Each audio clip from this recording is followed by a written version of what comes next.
আসসালামু আলাইকুম। স্বাগত সবাইকে। আশা করছি সবাই অনেক ভালো আছেন। ফিরে এলাম আপনাদের মাঝে আবারও নতুন একটা রেসিপি শেয়ার করতে।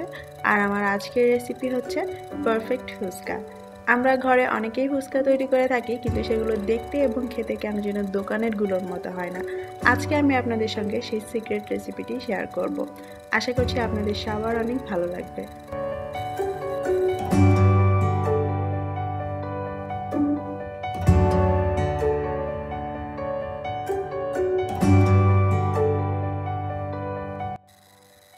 প্রথমে একটা মিক্সিং বলে আমি নিয়ে নিচ্ছি 1 কাপ পরিমাণ ময়দা। আপনি চাইলে এর পরিবর্তে আটাও ব্যবহার করতে পারেন, তবে ময়দাতে রেজাল্টটা বেশি ভালো আসে। এখন আমি এর মধ্যে দিয়ে দিচ্ছি 1/3 কাপ পরিমাণ কর্নমেল। এটা কর্নফ্লাওয়ার না, কর্নফ্লাওয়ার যেটা সেটা দেখতে একটু সাদা এবং মিহি হয়ে থাকে। এটা অনেকটা সুজির মতো মোটা মোটা। আপনি এটা না পেলে এর পরিবর্তে সুজিও ব্যবহার করতে পারেন। তারপর আমি এর মধ্যে দিয়ে দিব 1/4 চা চামচ পরিমাণ বেকিং পাউডার এবং 1/2 চা চামচ পরিমাণ লবণ। সেই সঙ্গে দিয়ে দিচ্ছি 1 চা চামচের মতো তাল মাখনা। এটা একেবারেই অপশনাল, যদি আপনার কাছে থাকে দিতে পারেন। দোকানে সাধারণত তাল মাখনা দিয়ে তৈরি করা হয়, তবে এটার সঙ্গে ফুচকা ফোলার কোনো সম্পর্ক নেই। আপনি তাল মাখনা ছাড়া বানালেও ফুচকা ফুলবে। এই সব কিছু আমি একত্রে এভাবে একটু মিশিয়ে নিচ্ছি। মেশানো হয়ে গেলে তারপর এর মধ্যে আমি অল্প অল্প করে কুসুম গরম পানি দিয়ে এটাকে মেখে নিব। আমি এখানে 1/2 কাপ পরিমাণ পানি নিয়েছি, তবে পুরোটা একবারে দিব না, একটু একটু করে পানি দিব আর এটাকে মেখে নিব। মনে রাখবেন, ফুচকা তৈরিতে আপনি যে খামিরটা তৈরি করবেন সেটা যেন অবশ্যই টাইট খামির হয়, অর্থাৎ অনেক শক্ত করে আপনাকে খামিরটা মাখাতে হবে। নরম বা মোটামুটি শক্ত মোটামুটি নরম এ ধরনের কোনো খামির না, আক্ষরিক অর্থে একটা টাইট বা শক্ত খামির আপনাকে বানাতে হবে, তাহলে আপনার ফুচকা পারফেক্ট হবে। আর এজন্য যদি আপনি একবারে পানি ঢেলে দিয়ে তারপরে আবার ময়দা দিয়ে এটাকে ব্যালেন্স করতে যান, হবে না। আপনাকে অল্প অল্প করে পানি দিয়ে একটা শক্ত খামির তৈরি করে নিতে হবে। এই যে দেখুন, এরকম শক্ত খামিরটা হতে হবে। খামিরটা মাখা হয়ে গেলে তারপরে এটাকে একটু কিছুক্ষণের জন্য রেস্ট দিতে হবে। যতটা সময় দেওয়া যায় ভালো, তবে তার আগে এর ওপরে একটা ভেজা টাওয়েল বা কিচেনের যে টিস্যু থাকে, কিচেন টিস্যু পেপার, সেটা দিয়ে একটু মুড়িয়ে নিতে পারেন। এটা ভেজা থাকবে, কিন্তু তার মানে এই না যে এটার মধ্যে পানি প্যাচ প্যাচ করবে। এটা ভালো করে চিপে তারপরে ঢেকে এটাকে রেখে দিতে হবে 30 থেকে 45 মিনিট। আমি 45 মিনিট ঢেকে রেখেছিলাম। এখন এটাকে আমি বের করে নিলাম। তারপর এটাকে আবারও একটু মেখে নিতে হবে। আমরা যে শক্ত খামিরটা তৈরি করেছিলাম 45 মিনিট পরে দেখবেন সেটা ততটা শক্ত নেই। এখন যেটা করতে হবে, আপনাকে বেশ কিছুক্ষণ ধরে এটা ভালো করে মথতে হবে। আপনি যত ভালো করে এই খামিরটা এখন মথবেন, আপনার ফুচকাটা কিন্তু ততটাই পারফেক্ট হবে। আপনি কতটা এটাকে মথতে পারছেন তার উপর ডিপেন্ড করছে কত পার্সেন্ট ফুচকা আপনার ফুলবে। যদি আপনার মনে হয় যে এটা একটু বেশি শক্ত আছে, তাহলে যেটা করতে পারেন, হাত একটু পানিতে ভিজিয়ে নিয়ে ওপর দিয়ে এভাবে মাখিয়ে নেবেন, নিয়ে তারপরে আবার এটাকে এভাবে মথে নিতে হবে। কিন্তু কোনোভাবেই আমি যে পরিমাণের ময়দা এবং কর্নমেল নিলাম এতে আপনার 1/2 কাপের বেশি পানি ব্যবহার করবেন না, তাহলে কিন্তু আপনার এই খামিরটা নরম হয়ে যাবে। এটা পারফেক্ট হয়েছে কিনা দেখার জন্য এভাবে টান দিলে যদি এভাবে ছিঁড়ে যায়, রাবারের মতো লম্বা না হয়ে যায়, তাহলে বুঝবেন যে এটা পারফেক্ট আছে। এবার আমি এটাকে দুটো ভাগে ভাগ করে নিচ্ছি। এত বড়টা একসঙ্গে বেলতে অসুবিধা হবে, এজন্যই আপনি চাইলে পুরোটা একসঙ্গে বেলতে পারেন। তো দুভাগে ভাগ করে নিয়ে একটা আমি এখন বেলবো, আর একটা আমি সেই বাটিটার মধ্যে রেখে আবার সেই ভেজা টিস্যুটা দিয়ে ঢেকে রেখে দিচ্ছি। এবার এটাকে আমি একটু বেলে নিব। বেলার আগে আপনি যেখানে বেলবেন সেটার উপর এবং বেলনটাকে খুবই হালকা একটু তেল দিয়ে গ্রিস করে নেবেন। খুব বেশি তেল দিবেন না, তাহলে কিন্তু আবার হিতে বিপরীত হবে। খুবই হালকা একটু তেল দিলেই হয়ে যাবে। এরপর এটাকে ভালো করে একটু বেলে নিতে হবে এবং বারবার আপনাকে তেল বা ময়দা কিছুই দিতে হবে না। আপনার খামিরটা পারফেক্ট হলে এটা বেলতে খুবই সহজ হয়ে যাবে। পরোটার মতো মোটা করে বেলে নেওয়ার পর এটাকে আমি একটু ভাঁজ করে নিচ্ছি। আপনি চাইলে দুটো রুটি বেলে একটার উপর একটা রাখতে পারেন। তো আমি এভাবে একটু ভাঁজ করে নিচ্ছি, আমার কাছে এভাবেই সুবিধা হচ্ছে। একটা রুটির উপর একটা রাখলে কিন্তু সেটা ফুলতে এবং ফোলাটা বেশি সুন্দর হয়। আমি একটু কেটে দুভাগ করে নিলাম যাতে বেলতে সুবিধা হয়। আপনি চাইলে পুরোটা একসঙ্গেও বেলে নিতে পারেন। এবার এটাকে একটু পাতলা করে বেলে নিতে হবে। আমরা নর্মাল রুটি যেরকম বানাই তার থেকে সামান্য একটু পাতলা, খুব বেশি পাতলা নয়। একটা কুকি কাটার দিয়ে এবার আমি সবগুলো কেটে নিব। আপনার কাছে এরকম কুকি কাটার না থাকলে স্টিলের গ্লাস বা কোনো কৌটার মুখ দিয়েও আপনি গোল গোল করে কেটে নিতে পারেন।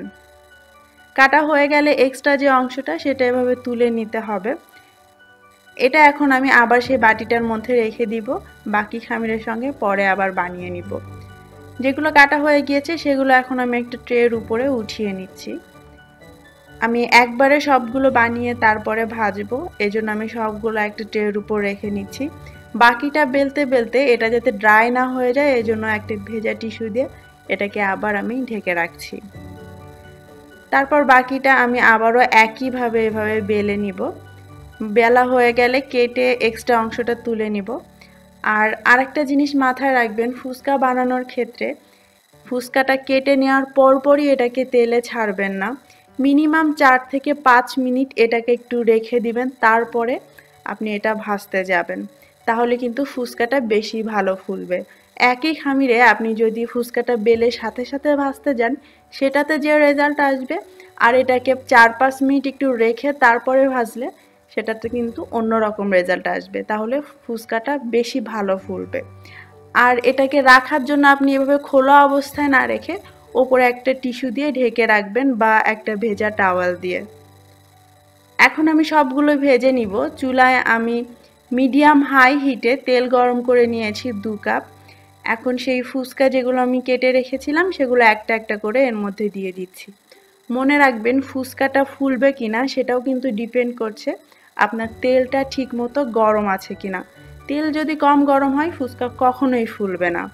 তেলের তাপ থাকলে এমনিতেই দেখবেন ফুচকাগুলো ফুলে ফুলে ঢোল হবে। আপনাকে চামচ দিয়ে চাপাচাপি করারও কোনো দরকার নেই। 2-একটা থাকবে ঘাড়তারা, যেগুলো ঘাড়ে ধরেও আপনি ফুলাতে পারবেন না। ওগুলো একটু কম ফুলবে বা একটু বাঁকা হবে। যেগুলো ফোলার সেগুলো দেখুন এমনিতেই ফুলে ফুলে তেলের উপরে উঠে যাবে।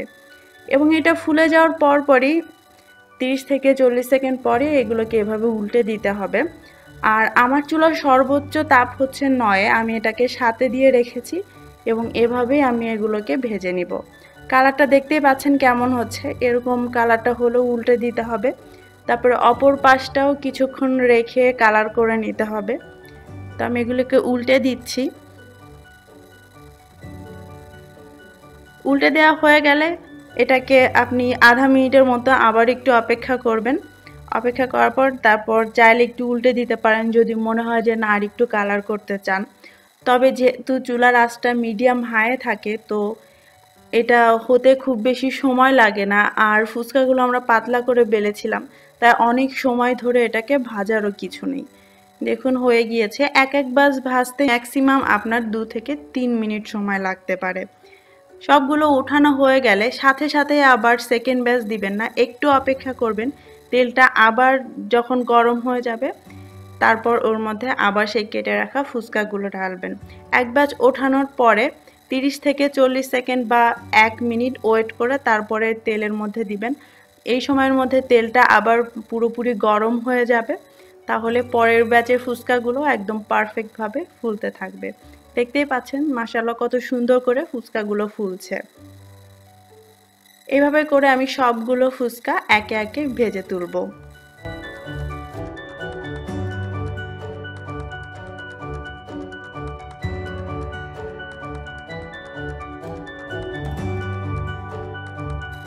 এক কাপ ময়দায় আমার এতগুলো ফুচকা হয়েছে।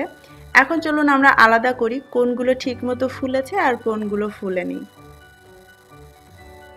ট্রের উপর যেগুলো আমি রেখেছি সেগুলো একদম পারফেক্টলি ডান হয়েছে। বাকি যেগুলো আছে সেগুলো কোনোটা একটু বাঁকা হয়েছে, কোনোটা অর্ধেক ফুলেছে, কোনোটা একটু কম ফুলেছে, বাট ফুলেছে কিন্তু সবগুলোই। দেখতেই পাচ্ছেন একেবারে বাতিলের খাতায় কিন্তু কোনোটাই নেই। তারপরেও আমি এতগুলো আলাদা করেছি। এখন এখানে যে আরও কিছু ফুচকা দেখতে পাচ্ছেন যেগুলো প্রথম থেকেই ছিল, এগুলো হচ্ছে শুধুমাত্র ময়দা দিয়ে তৈরি, এর মধ্যে কোনো সুজি নেই।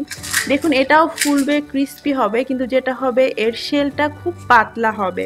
ফুচকার শেলটা যেমন আরেকটু মোটা হয় সেটা নয়, কিন্তু আপনি যদি ময়দার সাথে কর্নমেল বা সুজি দেন তাহলে দেখুন এগুলো শেলটা একটু ওইটার থেকে মোটা হবে, যেটা অরিজিনালি ফুচকার হয়ে থাকে। আর শব্দটা তো নিশ্চয়ই আপনারা শুনতে পেয়েছেন। আর চারপাশটা দেখুন কত সুন্দর ব্যাঙের মতো করে এগুলো ফুলে গিয়েছে। আশা করছি আমার আজকের রেসিপিটা আপনাদের ভালো লেগেছে। ভালো লেগে থাকলে লাইক বাটনে অবশ্যই একটা ক্লিক করবেন এবং সেই সাথে আপনাদের সুন্দর কমেন্টগুলোর অপেক্ষায় তো আমি প্রতিদিনই থাকি। আজকের মতো বিদায় নিচ্ছি। আল্লাহ হাফেজ।